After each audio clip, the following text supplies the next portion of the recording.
On the Fringe with Dan radio style. Hope everybody out there's having themselves a great day. I have an awesome show put together today. I found some crazy stuff today.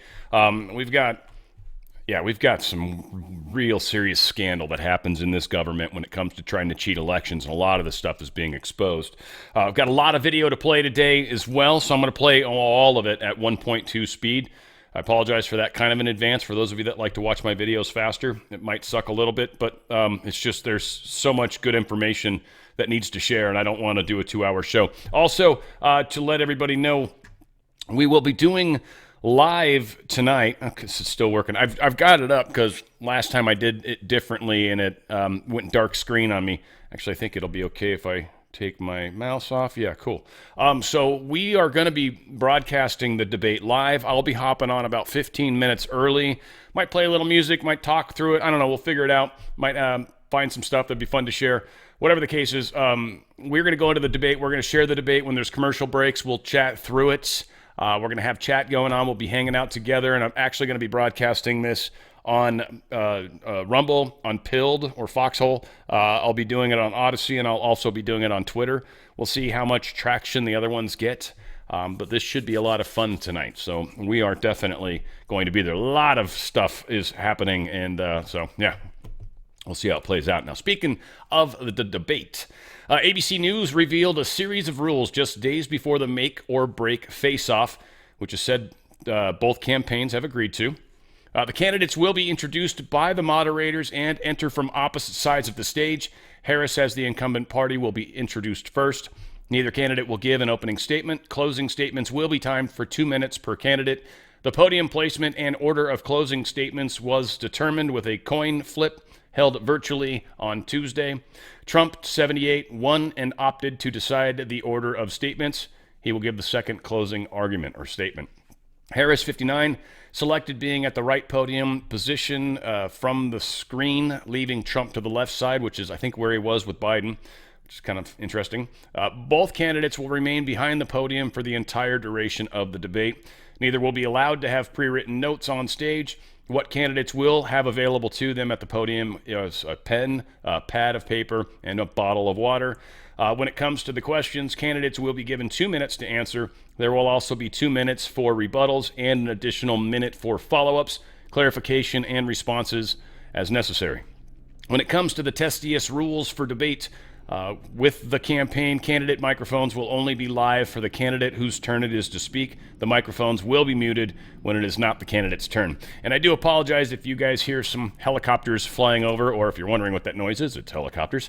There's a pretty good-sized fire nearby, and I've got a reservoir like right kind of behind my house, sort of. So it's been kind of cool, actually, watching the Chinooks fly in and some stuff like that. But yeah, we've had a lot of aircraft coming really close to my house. In fact, like literally, if I go out on my balcony here, I can see them like flying right in front of my house. So it's cool and scary all at the same time. Fortunately, from my standpoint, the winds are going in the opposite direction, and it's burning up into the mountains. But yeah, still always sketchy. CNN just aired a 3-minute segment exposing Kamala Harris's absolutely insane record. I mean, even CNN's posting some of this stuff. So again, powerful. I've got a lot of video today. Tonight, Kamala Harris releasing details of her policy positions for the first time on her campaign website. A K-file investigation has uncovered, meantime, a 2019 questionnaire. And in this questionnaire, Harris laid out some much more liberal stances, among them on immigration. So in 2019, in what K-file found, she said she would cut funding to ICE, writing, quote, "Our immigrant detention system is out of control, and I believe we must end the unfair incarceration of thousands of individuals, families, and children. I was one of the first senators after President Trump was elected to advocate for a decrease in funding to ICE." Well, now, of course, she's touting the Biden administration's executive order to crack down on the border. K-File's Andrew Kaczynski joins me now. Andrew, that's pretty incredible on its own when you're talking about what you found here on ICE. What else did you find? Yeah, and this was a questionnaire that she filled out for the ACLU, and this questionnaire is really an interesting snapshot in time of that 2019 Democratic primary. Kamala Harris was trying to get to the left of Bernie Sanders. She was trying to get to the left of Elizabeth Warren, and you really see that in a lot of these answers, and I want to walk our viewers through a little bit of what she said. Let's just take immigration and look at what she said here. She said on immigration, she made this open-ended pledge to end immigrant detention. She said she supported taxpayer-funded gender transition surgeries for detained migrants. She also said she taxpayer-funded gender transition surgeries for detained migrants. She actually said she supported that. She both wrote and answered in the affirmative when she was asked this. And she said she also supported it for federal prisoners. Now, she also pledged to slash immigration detention by 50%, close all family and private facilities, and decrease funding for ICE, and then to end ICE detainers with local law enforcement. I mean, these are things that, it would be hard to think that you would come up with taxpayer funding gender transitions for detained migrants, and yet this, as you say, written and verbally.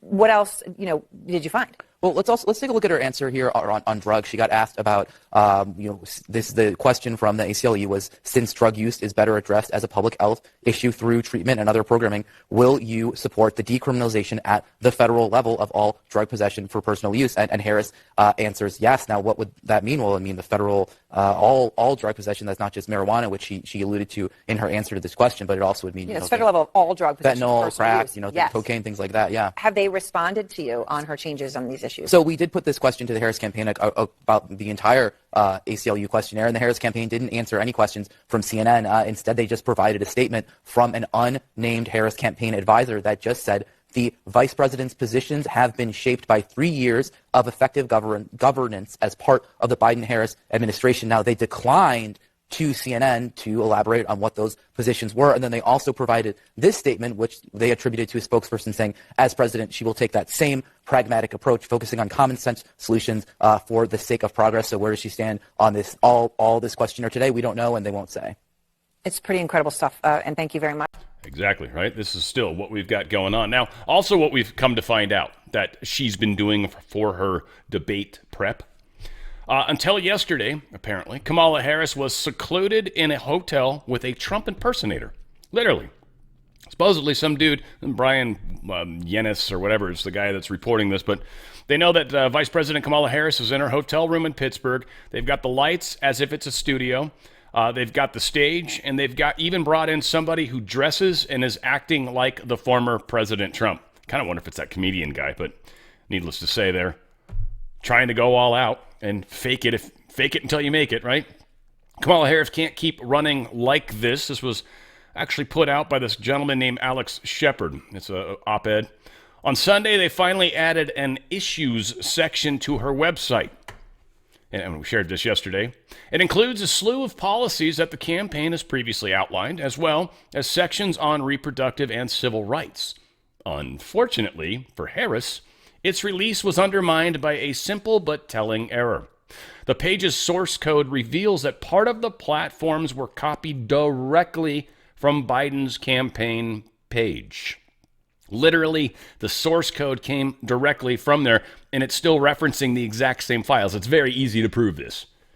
This is dangerous territory for Harris, given that the Times poll found that more than 60% of voters wanted the next president to represent a major change from Biden, and only a quarter felt that Harris represented that change. That makes sense, given that she's his vice president, but it means she could be working overtime to distinguish herself from her boss. Instead, she's doing precisely the opposite. Unwilling to break publicly with Biden to criticize his handling of, say, inflation, immigration, Israel, Afghanistan, or anything, really.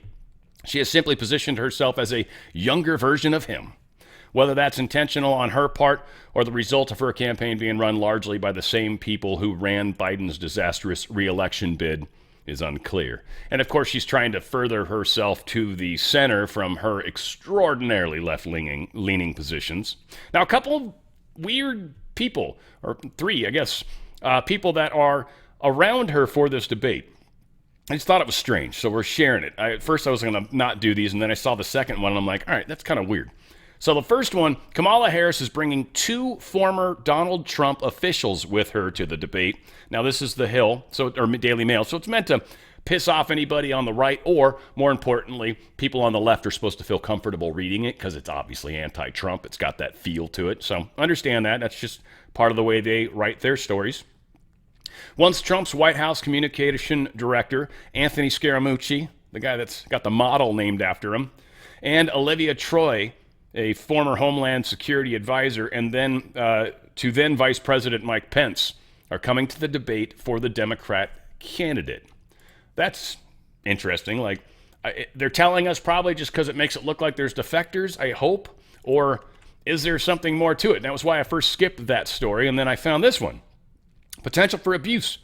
Kamala's debate prep with lead Google attorney sets off alarm bells with government watchdogs. The attorney that's actually fighting for Google against the government is the one that's actually helping her with debate preparation.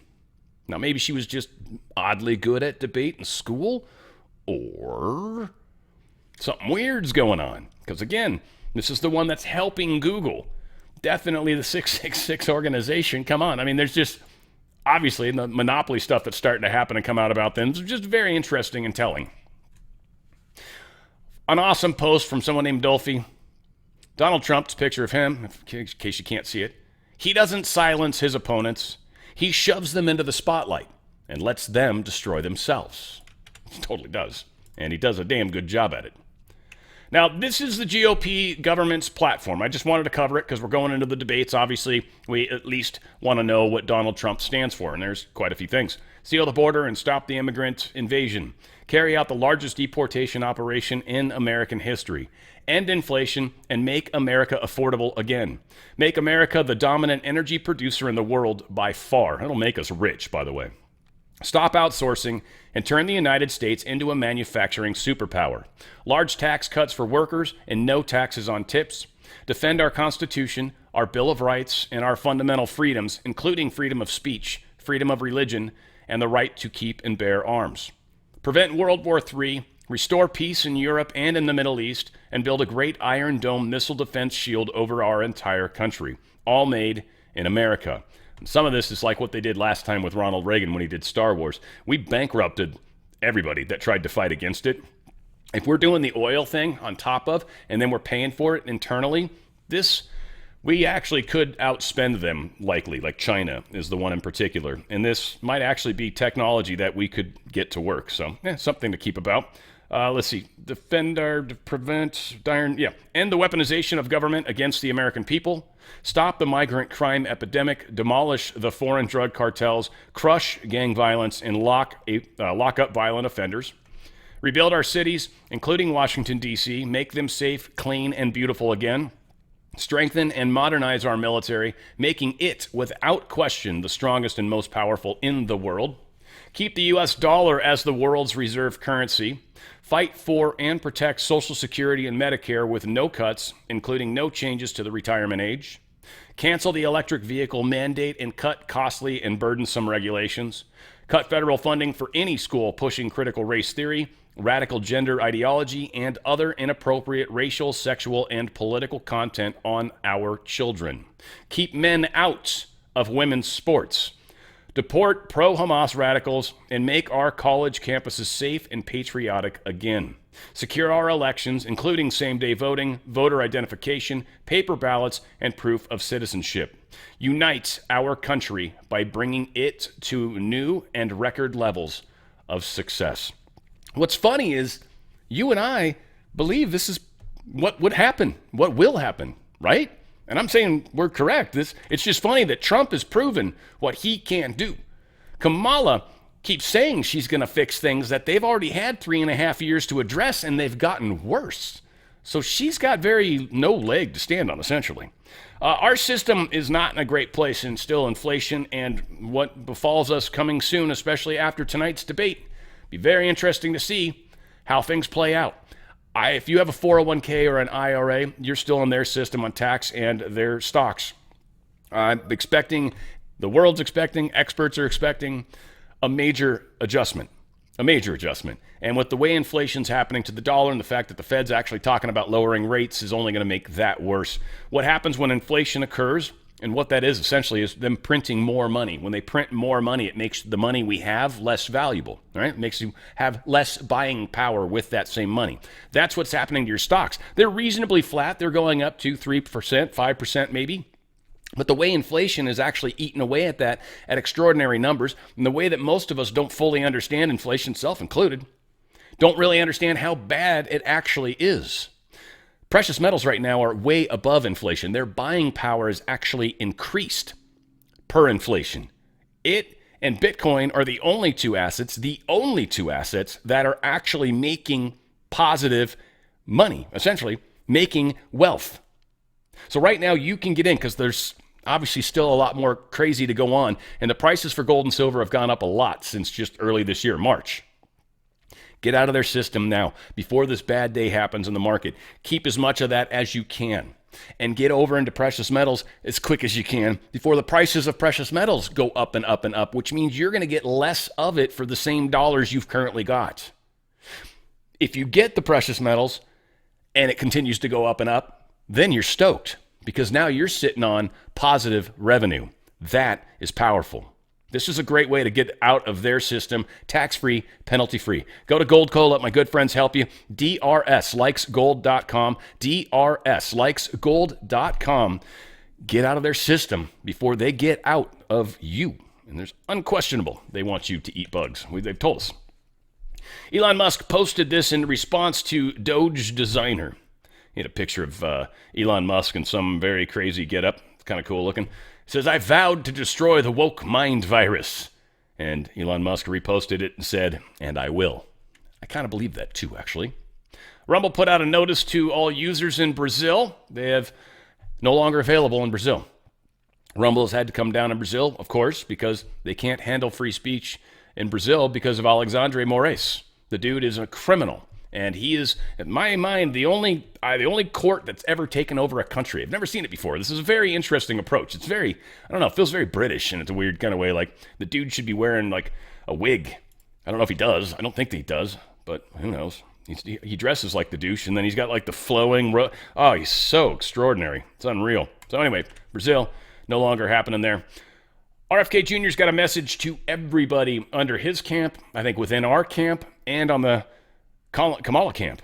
And I think it's an excellent message. Directly speaking to millions and millions of people without any level of oversight. Make America healthy again.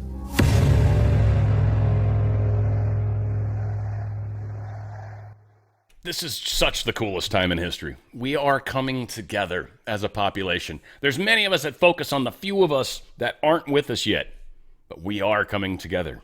We are coming together. Now, some January 6th stuff that's going to kind of blow your mind. And Marjorie Taylor Greene, she's going to get some big points for me on this one today. Well done, sweetheart. You pissed me off a bunch in recent days in the past, but I'm glad to see your actions are still supporting this wonderful country the way it should be.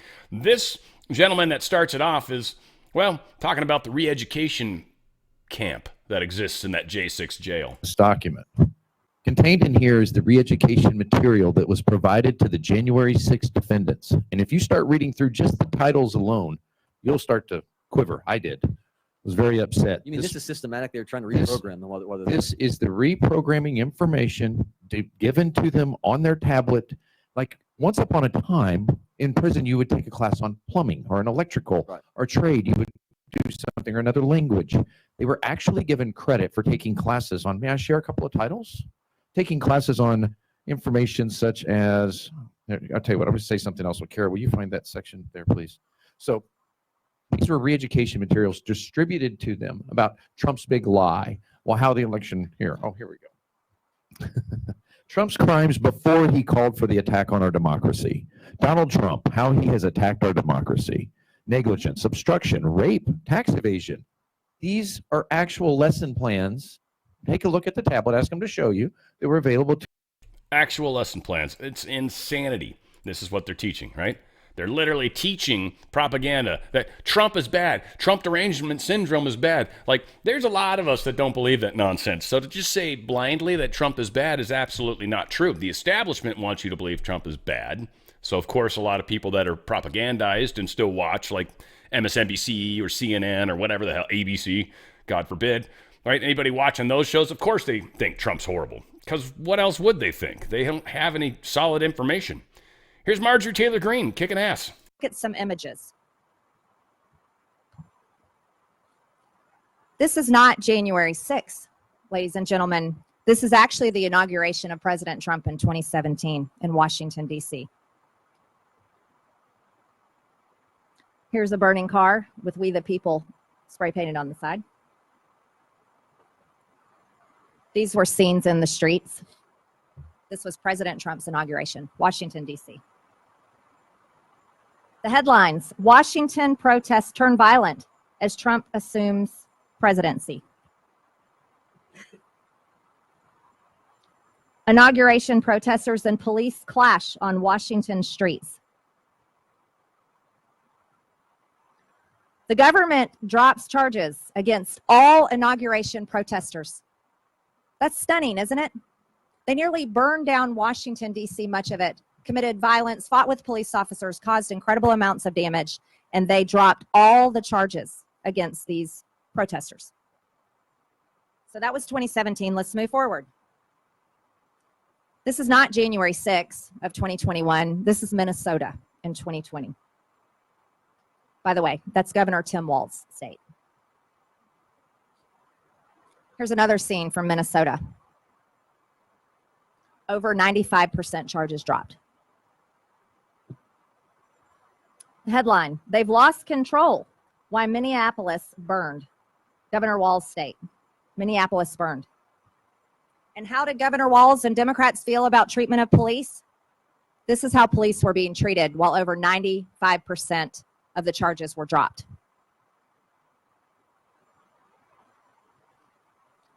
Protests near the White House spiral out of control again. Protesters were so out of control that they had to take President Trump into the bunker.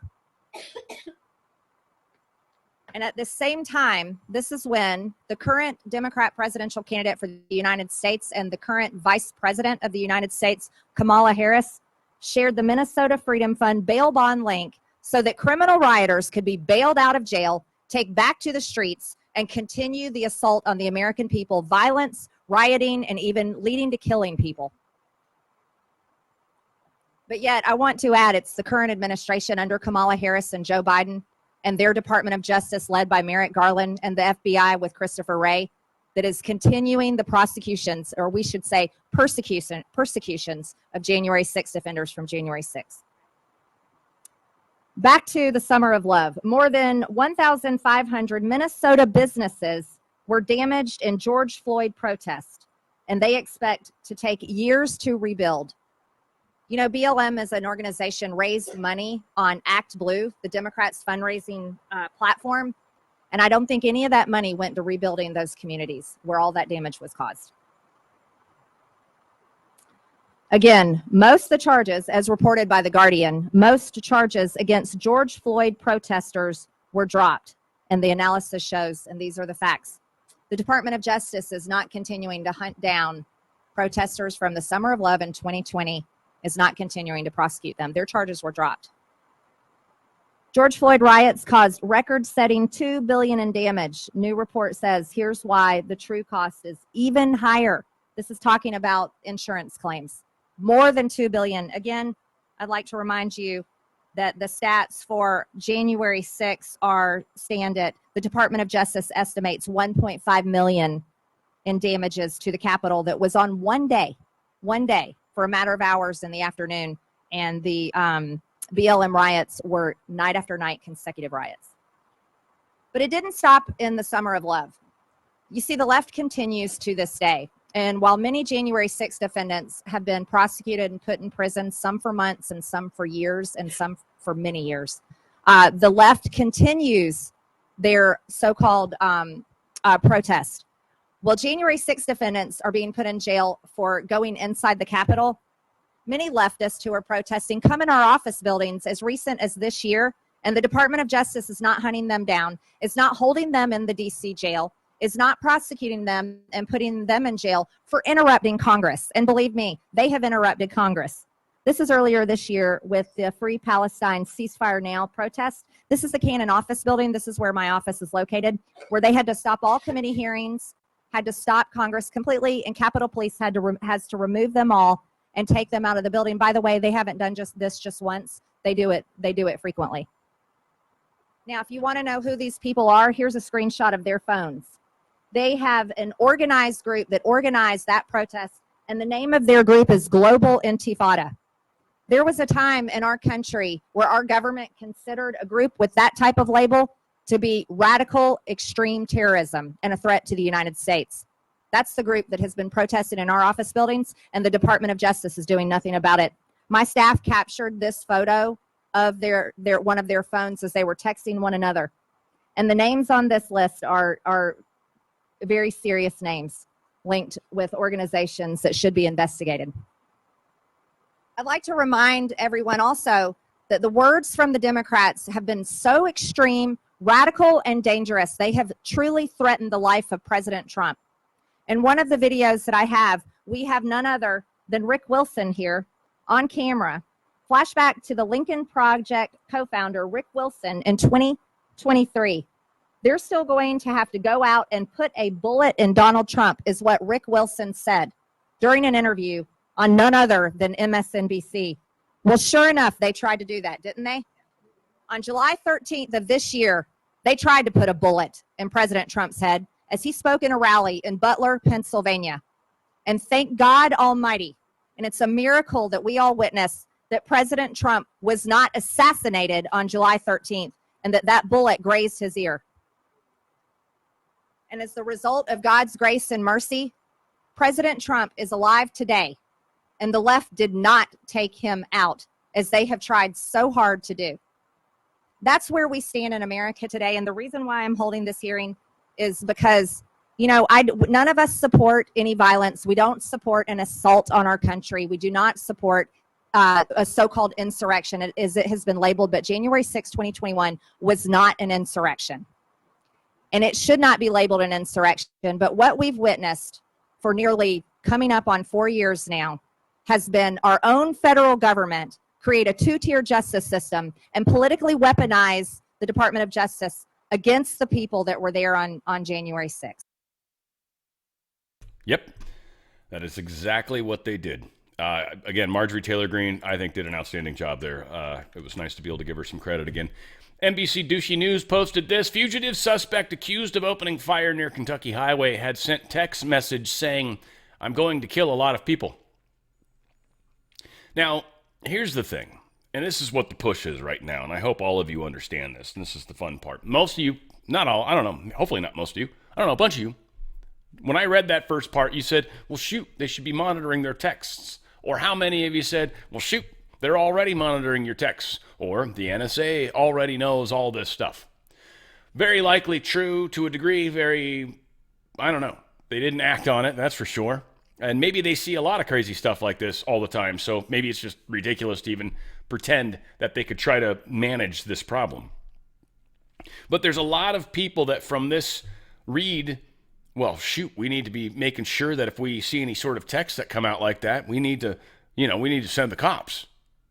They want to monitor text messages. That's what this is about. They don't want you to be able to communicate instantly with anybody where they can't instantly view it and monitor. And if you say anything, they're coming after you. Period. Or if you say anything that sort of sounds like you might be saying something, but you're not really sure, but we're going to come find out and come talk to you, especially if you voted for Trump, which they probably know as well. This is what this is about. So anyway, they're looking for this dude still. They know exactly who he is. They haven't found him yet. Dude's obviously on the run. He's probably got some training. Obviously, he's got some hatred in his heart. That's for sure. We've got 32 missing children in Akron, Ohio, have been saved.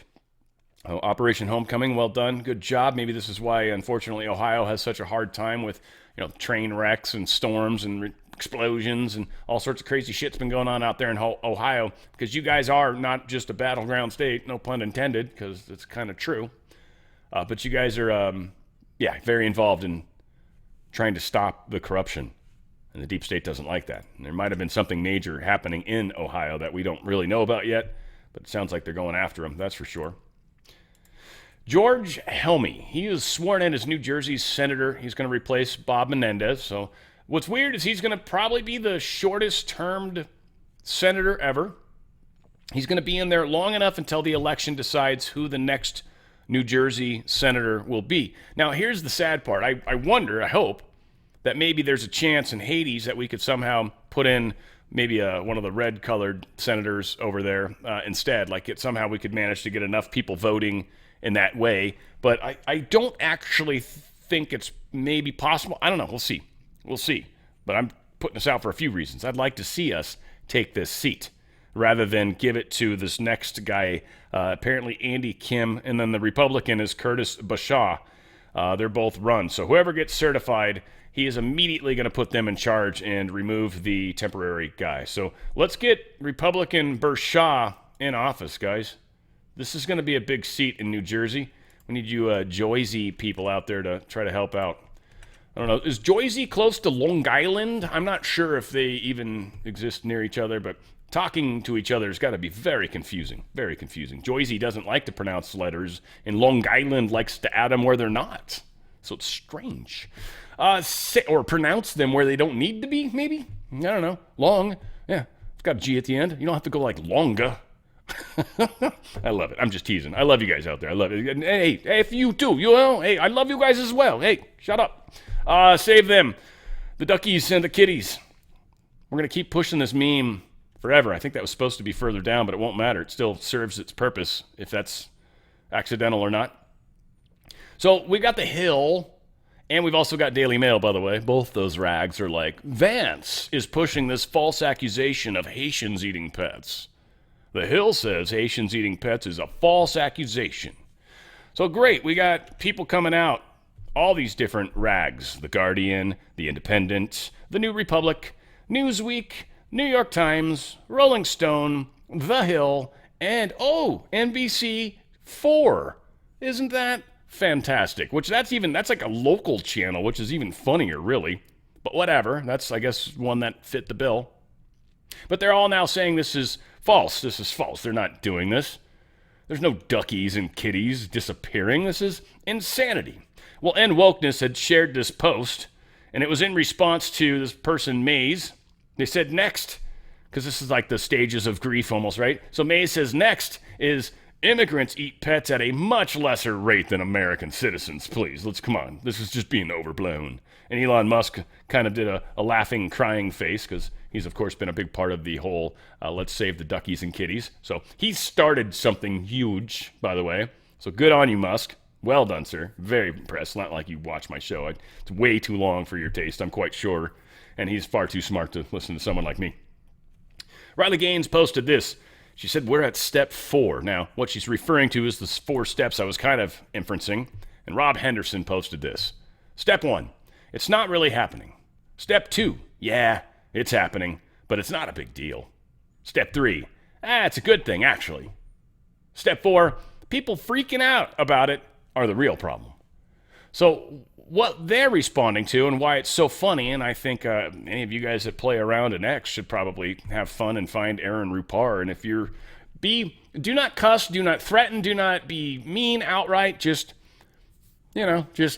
bug the shit out of him, But he'd be a fun one to see if you could get blocked from, how quickly it takes you to get blocked. Again, represent in a good way, but don't put anything that technically could be criminal. That's one thing a lot of people on our side of the fence kind of mess up, and then they get themselves kicked off of Twitter because you literally made a threat or something like that. Don't do that. No. Always peaceful. But, make fun of his socks or his face or, I don't know, whatever. Have fun. But, again, don't break the law. Always be healthy. Always be safe. Always be law-abiding. That's important. It's very important. America First Legal. The Biden-Harris admin is enacting a range of policies to promote the mass resettlement of hundreds of thousands of Haitian nationals into U.S. communities. Hundreds of thousands of kitty eaters. Duck. A lot of people eat duck, but whatever. Just taking them from the wild is kind of gross. But if you're hungry, you're hungry. But cats, man, those are pets here. That's frowned upon pretty seriously. In fact, even my Filipino girlfriend, she's like, yeah, they don't even do that anymore in the Philippines. There's people that have pets there. They freak out about it. Because, again, once you've had a pet and you fall in love with it, right, you can't just eat it. Right? Ow, kitty. Dinner. Yummy. Should have picked the fur off first. I'm kidding. Of course, people. Come on. But, yes, who's going to make the problem worse? Biden, Kamala, those people. Who's going to fix it? Well, Trump. The only way. It's the only way forward. Animal sacrifices are on the rise in Queens, with chickens and pigs being tortured in twisted rituals. And Ashley St. Clair posted, "Nothing to see here, folks." And Elon Musk's like, "Paging PETA. Where are you guys at? Huh? Literally got animals being tortured and killed by people that you support. How do you deal with that?" Same way with all the poor Democrats right now that are supporting Ukraine. It's like the people you support are for war, so you're like, "Well, I guess I'm for war then." You can't even think for yourself at all, can you? So disappointing. Yeah, so a surge in Queens of animal sacrifices. PETA. JD Vance posted this. This is in response to all this nonsense. In the last several weeks, my office has received many inquiries from actual residents of Springfield, that's in Ohio, who've said their neighbors' pets and local wildlife were abducted by Haitian migrants. It's possible, of course, that all of these rumors will turn out to be false. Do you know what's confirmed? That a child was murdered by a Haitian migrant who had no right to be here. That local health services have been overwhelmed. That communicable diseases like TB and HIV have been on the rise. That local schools have struggled to keep up with the newcomers don't know English. That rents have risen so fast that many Springfield families can't afford to put a roof over their head anymore. And this all changed in a short period of time. He continues, "Here's Kamala Harris is bragging about giving amnesty to thousands of illegal migrants." I don't really want to play it. If you're a reporter or an activist who didn't give a shit about these suffering Americans until yesterday, I have some advice. Spare your outrage for your fellow citizens suffering under Kamala Harris's policies. Be outraged at yourself for letting this happen. Good call out, right? I mean, they would never care because they're the propaganda arm. JD Vance posted this as well. In short, don't let the crybabies in the media dissuade you, fellow patriots. Keep the cat memes flowing. Bam. Here's a beautiful one. AI generated. You can always tell because the Trump is a total fake picture, obviously. But rad. He's got a plane just full of cats and duckies. Little kitties and duckies. And they're all, either white or black, which is very Michael Jackson. The songs I did last week, we had black or white. We played that song. Great song, actually. Michael Jackson really fought the fight, too. He got killed, though, for it. So, we got a lot of Haitians coming in, but we've also had a lot of people from other countries that like to, kill, too, just for sport. So I don't want to just call out the Haitians just eating animals as the only problem we have. No, we've got, this Trendarawa. They're a problem. And then we've got this kind of individual. He's from Honduras, as they would say. They wouldn't bother pronouncing the H. I don't know why they put it there, but makes them happy. Right? Enforcement and removal operations. Baltimore apprehended an unlawfully present 36-year-old Honduran national convicted of raping a Maryland resident. Officers from ERO Baltimore's criminal apprehension program arrested Madai Gamaliel Amaya August 29th in a Montgomery village. Amaya has been previously removed from the United States. Amaya's arrest marks the record 153rd non-citizen sex offender arrested in Maryland this fiscal year. The 153rd non-citizen to do sex crimes to Maryland residents in Maryland this year. It's September 10th. Maryland, Maine, what the hell? East Coast, what is going on? Is it just because, it's earlier there before than here, and no, we don't know it either. You're right. That's frustrating. That's all. Breathe in, breathe out. It's all we can do. It's all we can do, folks. Venezuelan gang, Trendarawa. Here's something interesting they're doing. A downtown hotel is described as a haven for crime and a threat to public safety. Today, the El Paso County attorney obtained an injunction against the Gateway Hotel in hopes of shutting it down. And there's a lot in these documents here. Investigators say those accusations include criminal activity, Tren de Aragua gang members in the hotel as well. KFOX 14 News at 9's Eileen Herrera joining us live from downtown to break down the whole lawsuit that was filed by the county against the hotel and what we've learned so far. Eileen. Liz, Robert, as you guys were just mentioning, the El Paso County attorney filing for a temporary and permanent injunction against the owner of the Gateway Hotel. Now get this, according to her office, in the last 2 years, there has been close to 700 calls for police to investigate the hotel. The hotel has been around since the late 1920s and changed owners. The current owner bought the hotel in 2015 and was granted a certificate of occupancy for the lobby and first floor of the building. The certificate expired in 2018, and the hotel has been operating and seemingly using all of the building since. You can see today that the windows in the upper levels have AC units and some even have the windows open. According to the lawsuit, the hotel has seen many criminal incidents take place, including an incident on the third floor. The lawsuit cites video evidence of an aggravated assault case. Documents say in the video people can be seen partying, drinking, smoking, all while kids were around. The documents also allege prostitution and gang activity allegedly related to the Tren de Aragua gang, all citing the owners have not done much to stop the use of drugs, gang activity, and other illegal activities. The hotel has also failed at least 3 inspections by the El Paso Fire Department. The document stated the hotel has been in a deplorable state since. I walked into the building and there was a very apparent cigarette smell as well as some broken-looking furniture. The hotel violates around 90 city ordinances according to the lawsuit. Official arrest records also support claims that crimes happen at the hotel often. Now, one of the this is going to sound kind of weird, maybe for some of you guys. It'll totally sound normal. I had a lot of Texas fans, but here's the beautiful part. All right, we've got 2 cities, Aurora, Colorado, and Chicago. Oh my God! Right, we've got all these great rainbow cities sprayed with rainbow feces everywhere, and with some very serious gang problems. Well, now there's a gang problem in Texas. Now, granted, it's in a blue part of Texas. It's a very corrupt, kind of criminally oriented thing. Like, perfect place for them to just take over. It was kind of an easy thing for them. But what's funny is this is Texas. Now, I'm not saying people from Texas. No. Your governor's got this. Paxton's got this. You sit back and watch in this case. Keep yourself protected, of course, in your own homes and apartments. But no, this will get handled and be shown to everyone else. Here is why the Second Amendment matters, or even better put, here's how you take care of the problem. And that, my friends, is what's going to happen. It's going to be ugly for the deep state. One more ugliness. All right, pre-election stuff. Democrats going to hold a hearing on Supreme Court's Trump's immunity decision. Senate Judiciary Committee Chairman Dick Durbin on Monday announced that his panel will hold a hearing on the Supreme Court's controversial 6-3 ruling. Essentially, the Senate's going to try to look into this and see if they can, pass some sort of law that helps control the Supreme Court. If they can get something out that somehow manages to actually make it through the Senate, which is going to be questionable anyways, and then they try to present it to the House and the House doesn't take it up, they might try to use that as fodder, but our side of the fence is very no, the Supreme Court was perfect in their ruling, so whatever. That was beautiful, and that's how this is supposed to work. And we've seen what you guys are doing, Dick Durbin. We've learned not to be dicks.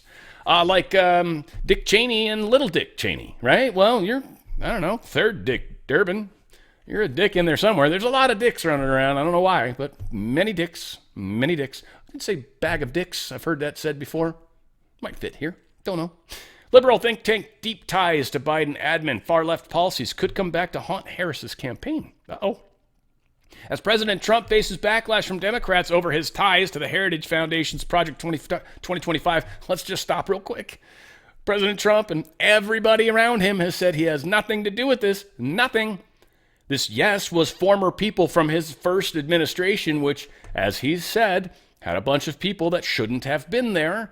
So just because they were a former administrator, find out if they're still working with him right now. And none of the Project 2024 people are currently working with Trump. None of them. So, anyways, I'll continue with the article. The Center for American Progress, CAP, has been labeled the most influential think tank in the Biden era, while the group publicly boasts that it has turned at least 10 policy recommendations into executive action and policy legislation. CAP's ties to the Biden White House go even deeper than Gaspard, as at least 60 alumni from the think tank have joined the administration, including Neera Tanden, who previously served as a president of CAP and has served in multiple roles in the Biden administration, including senior advisor and staff secretary. Cabal much?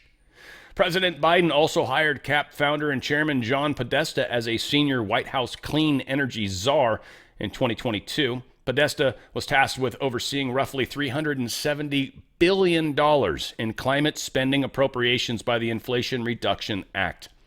$370 billion that Podesta's getting to spend how Podesta wants. And they're using it to try to control the election. Some of it, anyways. Not all of it. That would be insane. But maybe. I'll bet you a bunch of those are getting donated to stuff. Trust me, none of that's actually going to make the world greener in any way, shape, or form. It's all about corruption. They don't give a shit about the planet, please. They want us all to die. The former Hillary Clinton campaign chairman was then tapped by Biden earlier this year to serve as his top climate diplomat, like John Kerry stepped down to help with campaign efforts, which received backlash from top Republicans due to concerns over his ties to China dating back to his CAP days. Now, let's point out the other thing. This position was never actually approved. It was never done appropriately. I don't know the exact ins and outs of the wrongness of it, but I know Congress has been trying to question the executive branch about, well, the Kerry and then, well, Podesta. It's like, all right, great, but how did this whole thing end up being there like it shouldn't be, and why are they in charge of it, and how did that get appropriated? It didn't. Congress never gave that money. They somehow got done on its own. So the former Hillary Clinton campaign chairman, whatever. So that's enough of that. Chairman James Comer and Subcommittee Chair Pete Sessions have released a staff report on widespread failures and fraud in pandemic and unemployment relief programs. Yeah, more corruption in the Biden regime. The report details information, documents, and communications obtained by the committee showing how states across the country, including California, New York, and Pennsylvania, processed and administered pandemic unemployment insurance claims with minimal oversight, resulting in billions of taxpayer dollars lost to improper and fraudulent payments that will likely never be recovered. Criminal activity, likely some of which was stolen directly by people. I'm just going to throw some weird names out. I'm not saying I know anything, but like people like Gavin Newsom or Nancy Pelosi or, stuff like that. Who is paying Snapchat? This is a pretty solid little piece that Tori says pulled. I don't know where she got this, but this chick's got skills.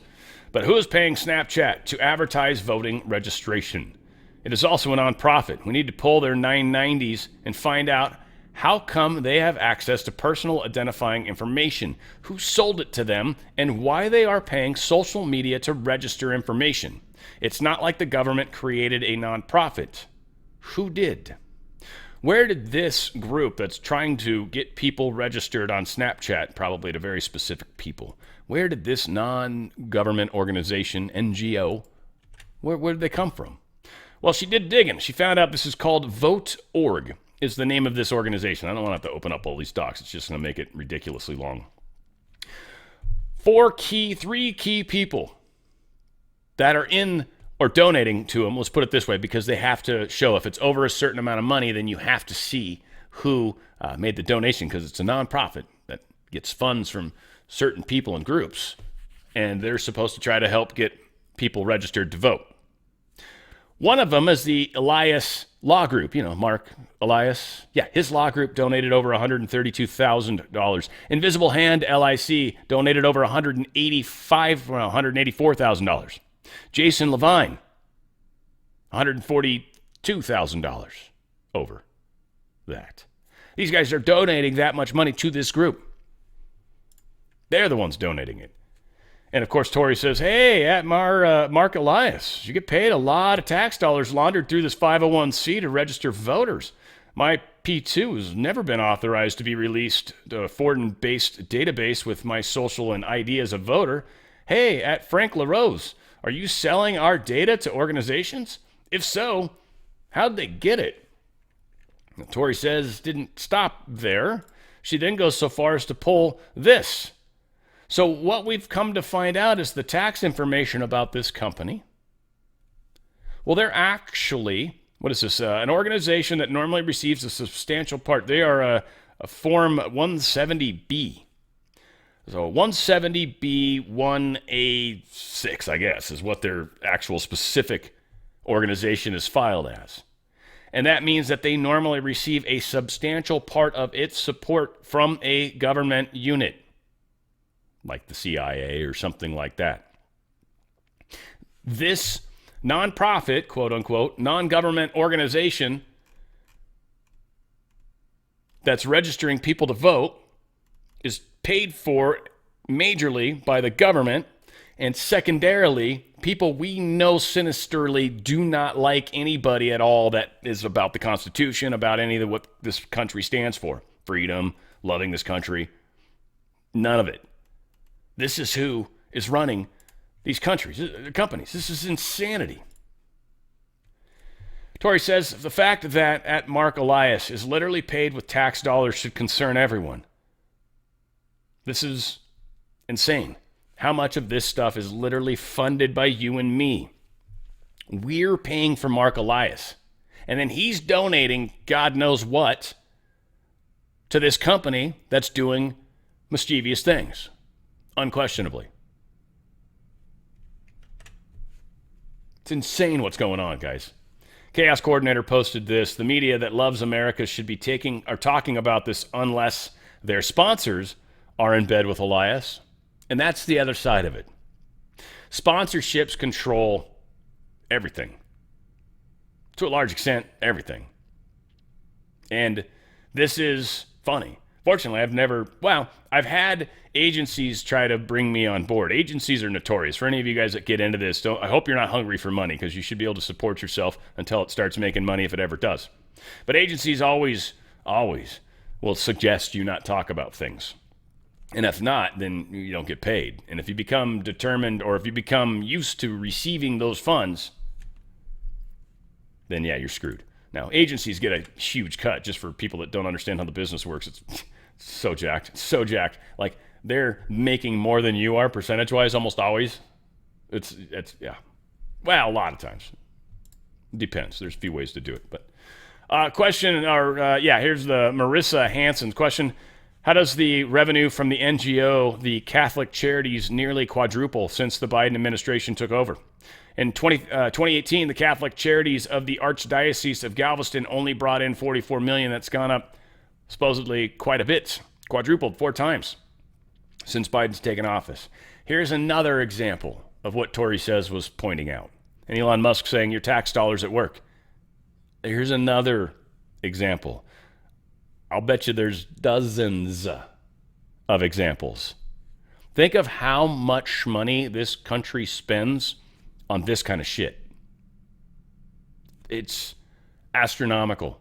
It's got to be more than half our budget, I'd bet. I would bet more than half our budget is bloat.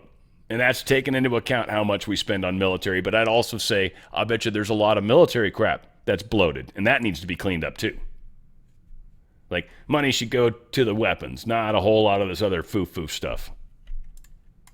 So we are going into a transition. The deep state does not want this. Here's an amazing, again, this is going to be long. I apologize, guys, but it's really good. What is his name? It's the dude from Louisiana. He talks a little slow. Rep. Clay Higgins. He is fantastic. And he's the one that worked on this continuing resolution. That's going to be the big focus. Huge focus in the news over the next week or so. It's a huge focus, right, during the election. And how this plays out is going to matter a lot. Who gets blamed for this is the big deal. That's what matters. Just understand that going into this. Every time you watch any of these stories over the next number of days, understand it's who gets blamed for the shutdown or for what happens or for accepting, like who's going to get blamed worse? And who's it going to hurt in the election? And that is how these two sides are going to try to come at each other on this. They don't give a shit about us. They don't give a shit about these budgets.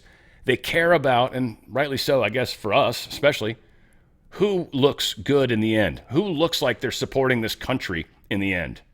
Because that's ultimately what's going to win. We know the Dems don't. So they're going to look on the dark side of this, unquestionably. And this SAVE Act is going to be a key to that.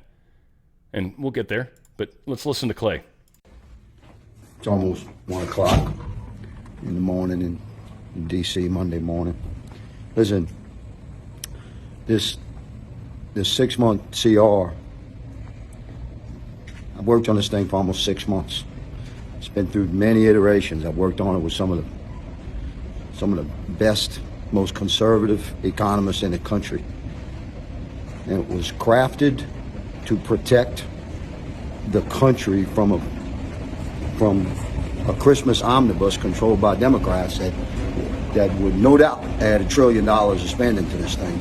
and to move it into what we pray will be a Trump-controlled executive administration and a 119th Congress run by Republicans and a Senate controlled by Republicans. Give Trump time to stand up his team after January 20th inauguration, where we can do some serious adjustments to the trajectory of spending by country. I'm not interested in flatline spending or 1% cuts. You know, conservatives up here trying to reduce this thing back to pre-COVID levels. You know, we want a 10, 15, 20% cut in spending. That does not mean decreases in military spending or veteran spending, any of that. That's all mandatory. We're talking about discretionary spending that we are supposed to control in the House of Representatives. So this 6-month CR is my bill. We worked on this thing very, very hard to get it to where it is. And there's only one group that's in the way. That's the establishment. Whether they're Republicans or Democrats is of minor importance when it comes to their position. They want to grow the government, period. So they would rather not have stabilized funding for the government for 6 months and move it into the 119th Congress and the next White House administration, whoever that's going to be. They'd rather not have that if they have a shot at a Christmas omnibus where they can spend an extra $1 trillion, which is what we're headed for if this 6-month CR with the SAVE Act is defeated. They talk about election integrity and they talk about how horrified they are about what's going on at the border, but they obviously they want to allow illegals to vote, or else why wouldn't they support this bill that stops illegals from voting? It's the establishment, both sides of the aisle. These over in the Senate, you know, with all due respect, Mr. Schumer, Mr. McConnell, you've had your day and it's over. And since your time of leadership is clearly past, either follow or get the hell out of our way, because we're coming. We're 100 million strong, mega patriots, and we're taking our country back. We're going to change the trajectory of spending. We're going to restore fiscal responsibility to this thing. We're going to seal up our border from illegal activity. We're going to take it back from the cartels that have been running it. We're going to stop these endless wars overseas. We're going to stop feeding those wars overseas. We're going to restore dignity and might and undefeatable power to our military. If you're in our way, I advise you to get the hell out of the way. We'll keep you posted, America. There's a lot going on up here. Oh. A lot going on. And I don't know how many of you caught the 100 million figure. 100 million U.S. MAGA people. That's how many he's saying. And I think he's got probably some intel to back that. Or at least some rumor from some inside the real people. This is why the deep state's freaked out. And it isn't even done yet. There'll be 120 million of us or more by the time this election happens. Overwhelming numbers. Overwhelming numbers. It will be. They're going to have to cheat or shut it down. We're going to walk through this together, guys. We know what they're going to do. Don't be surprised when they do it. Don't be like, how did you think the vote would matter? Dude, the vote's going to matter more than any other vote in your entire life. This one matters because of the fact that they're going to cheat. Every vote will matter because they will cheat. Has to be overwhelming. That will be the way we do this. AP posted this. Hakeem Jeffries is rejecting the GOP's bill as unserious and unacceptable.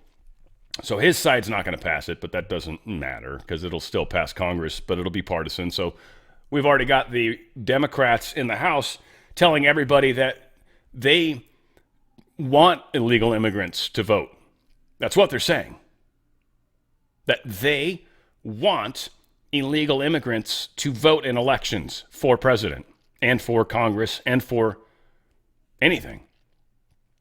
A couple states allow it for local stuff. I think that's questionable, but nationally, no. States it, I think, in the Constitution, I think, that it's part of gaining citizenship is gaining the right to vote, and you don't get that until you're 18, so there's all sorts of stipulations around this beautiful thing. Robert F. Kennedy Jr.'s name is going to appear on Michigan's November 5th ballot regarding of how much, irregardless, I should say, I guess, of how much, or regardless, technically irregardless is like extra that you don't need there. Regardless, don't vote for him. Obviously, he said that already. I think he's going to lose some of these. He's been fighting it. Obviously, they couldn't take him off, maybe because they're already printing. RNC Chair Laura Trump unveils massive election integrity wins. So I haven't listened to this yet, but I want to hear this for all of us. Like, we need to know the wins, right? Check out some. I want to talk very, very quickly about lawsuits and election integrity and your work at the RNC. It's so important. No matter what we talk about on the program, I always want to return here because it's the cornerstone of something new that you've brought to the RNC, and you're really making headwinds now and fighting upstream and getting victories. Can you talk us through some of the victories in the small hours now away from the election? Yeah, well, this is the most important thing. Look, we can never repeat 2020. We never want to go back and repeat those mistakes. And you can't have Americans not trusting our electoral system here in this country. And so while we've extended the branch across the aisle to our friends at the DNC to come join us in our election integrity pursuit, not surprisingly, Benny, they have not done that.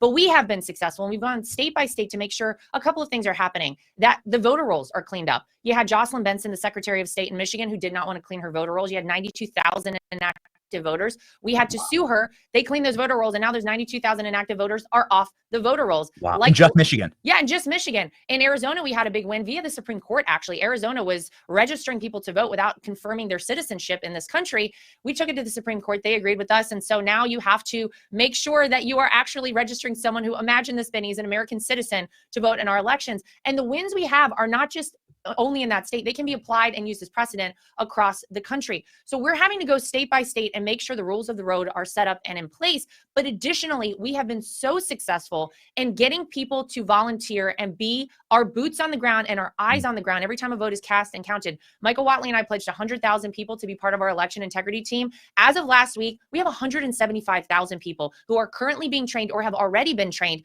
to be there as poll watchers, poll workers in tabulation centers, or legal experts on the ground. 500 lawyers we want in every battleground state, so that we are not waiting until we see a problem, waiting a month, a week later. We're going to address it right then, right there in that moment. And we've used a lot of the primaries as sort of our test runs to make sure that we have everything set up and everything is working in terms of our system. We want every voter, no matter for whom you are casting a vote, whether it's a Republican, a Democrat, or a third party candidate, to feel like if you're voting in the United States of America, your vote counts. And so we hope that that's what everybody feels as they go out to vote this election cycle. I do want to encourage everybody, get out and vote early. Bank your vote, because life happens, you never know, and we cannot play catch up with the Democrats on election day. If everyone gets out and votes early and then makes a plan to get other people out to the polls, we make it too big to rig, we swamp the vote, and Donald Trump becomes the 47th president. That's the goal, and that's what we've done. But we've been very successful in a lot of our pursuits. A lot more to do, because we know on the other side they're always going to try and have a little nefarious activity, but we're looking out for it, and we're sending a message loud and clear. If you cheat in an election, we'll find you, we'll prosecute you to the full extent of the law.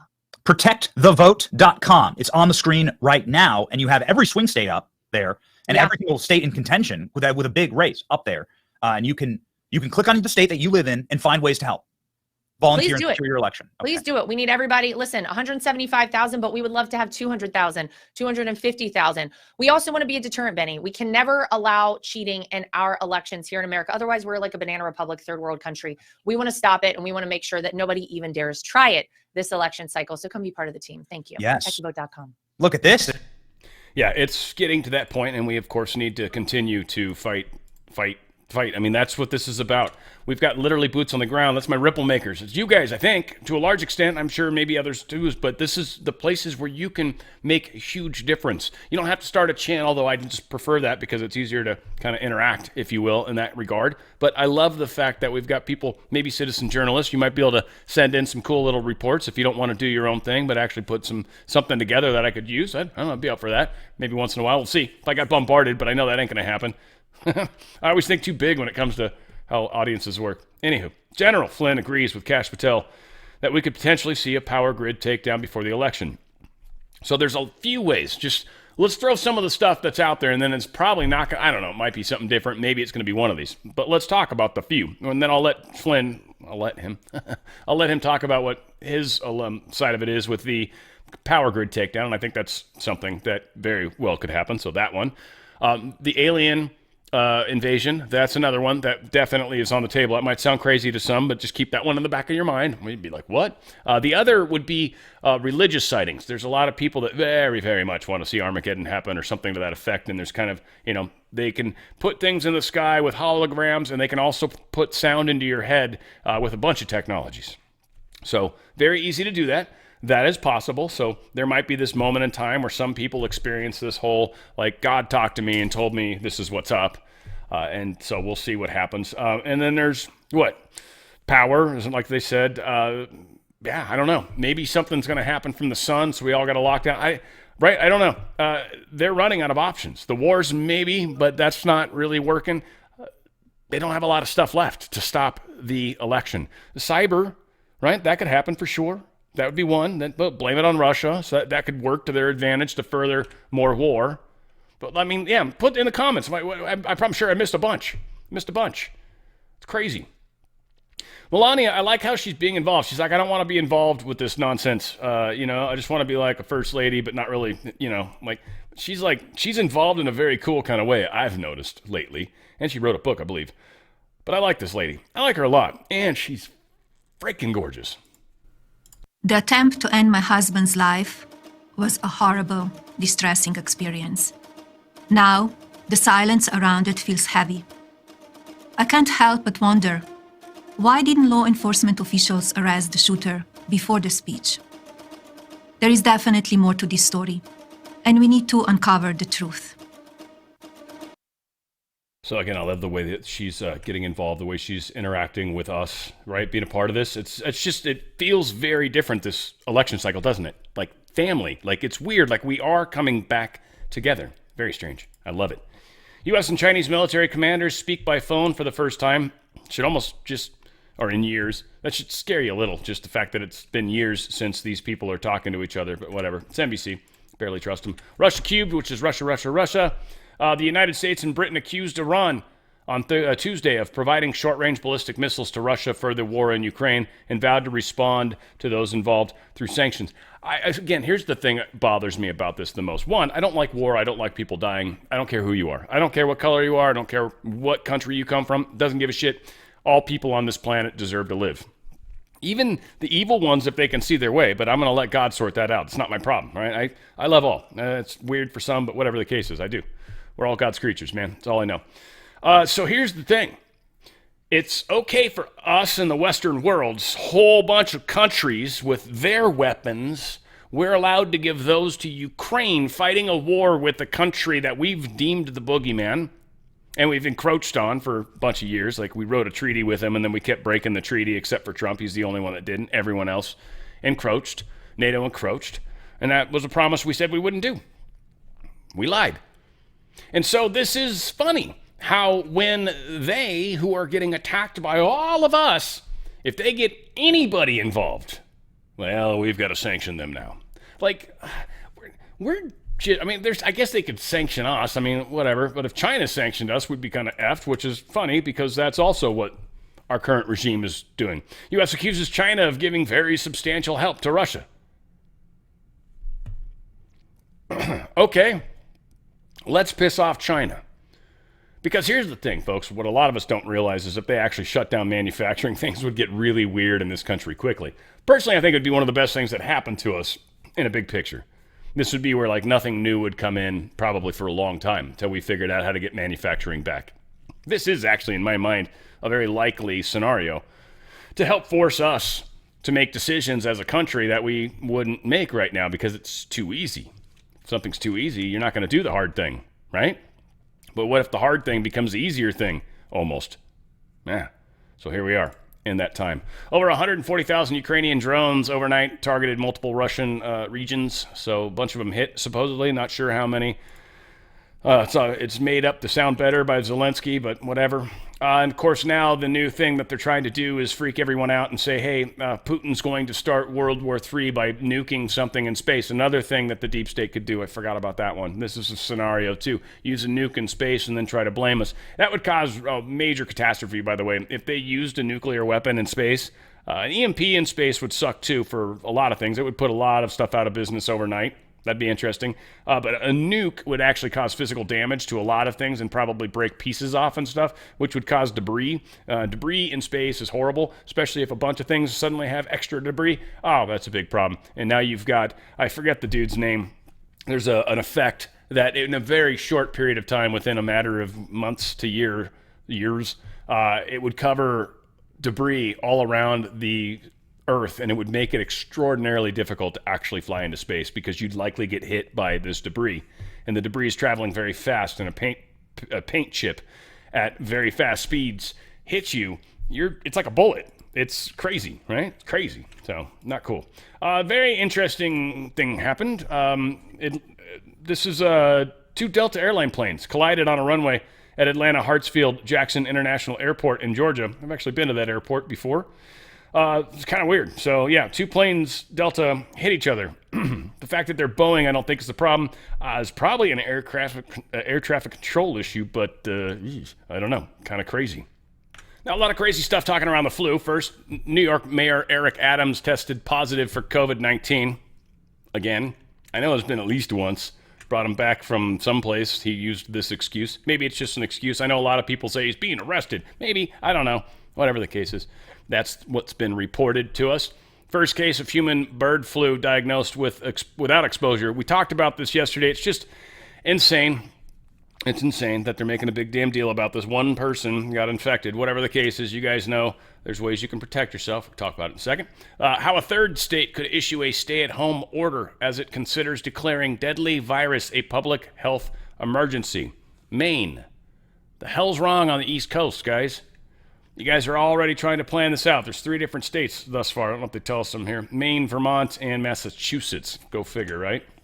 Nobody's surprised. I'm telling you, folks, this is the powerful way to take care of yourself. It is twc.health/OTF. It's the wellness company. These guys have amazing products, amazing supplements, and amazing med kits that can save your life if the virus comes in. If they've got some sort of weird viral thing that they're able to push at some point that hits people around you, you've got a way to protect yourself. First, you go to twc.health/OTF. One thing I want to point out, the Spike Support formula, they've got a bunch of supplements that are rad, by the way. Look at all of them if you're into supplements, but Spike Support, if you're someone that's worried about, I rolled my sleeve up one time, or or my family has, and I'm with them, and I'm worried about spikes. If you're worried about spike proteins in your body, this is a great way to fight that, because this actually attaches to where that spike protein, that cleavage point, they're built to find each other and fall in love with each other and stay bound together until it goes out the kidneys and you pee it into the toilet where it belongs. That's what happens to the spike. It gets destroyed. This support formula helps you do that. It's actually very, very awesome. Now, the other one's a huge one, the Contagion Kit. The Contagion Kit just has all the right stuff for any viral infection that you get. It's got ivermectin, 25 tablets. It's got hydroxychloroquine, 20 tablets. It's got azithromycin, the Z-Pack. Why don't I just say that? Because that's friggin' easier. It's got 12 of those tablets. Generic Tamiflu, it's got 10 tablets. It's also got the generic Pulmicort, and it's and the nebulizer, so you can actually get that into your upper lungs if you need to, or it's called budesonide if it matters, right? That one I can kind of pronounce. This is an incredible Contagion Kit. They've also got this medical emergency kit, which is got fantastic stuff in it too. It's got antibiotics and all sorts of things like that. Antibiotic, a whole bunch of antiparasitic, which, by the way, the Lyme disease and tick, some of that stuff, or if you get parasites from the water, I should say, actually is in this one too. All right. So see, we have to go to drinking our own water, or you got a parasite from not boiling your water and cleaning it like you should. This is actually anti-parasitic, so it's very strong. It's like ivermectin, and this, I believe, also has ivermectin somewhere in there as well. So hardcore awesome products to help you make sure you and your family are okay. Now, again, these kits are supposedly for one person. Just take that for what it's worth. A lot of times I think you could get 2 out of it if you want, unless you both get sick at the same time, then it might suck a little, but whatever, right? One of you is going to live, right? I'm just kidding. But there's a good way to, if you got multiple 4 or 5 people, yeah, you might want a couple of these. Whatever the case is, incredible products that are going to help in this time. And they've got med kits too, by the way, like with bandages and all that crap. And a travel one might be good to have, or for the car, if you think about that. twc.health/OTF. That's twc.health/OTF. Got to take those steps yourself, folks, because nobody is necessarily looking out for you, except each other, our neighbors. Donald Trump's brutal childhood jabs shattered brother Freddie's confidence, is what the sister's saying. This chick hates her brother, obviously, or this sister-in-law, I guess, whatever. She's blaming Trump for the fact that this gentleman died because of his harsh rhetoric and being upset at them and yada, yada, yada. And finally, sad news, but this really one sucks. Star Wars Field of Dreams, Sandlot, I guess he was also in, but whatever. James has died. It's so sad. James Earl Jones, the man, the voice of Star Wars. But at least New York did a cool thing. Rest in peace, Lord Vader. I just probably loved the reason to be able to use the red lights because it's evil. And, Vader was an evil character. But, James Earl Jones, big loss. I love you guys. Going to be doing live here in about 5 hours or so. And look forward to seeing all of you guys. Remember, where we go one, we go all. It's On the Fringe with Dan Radio Style.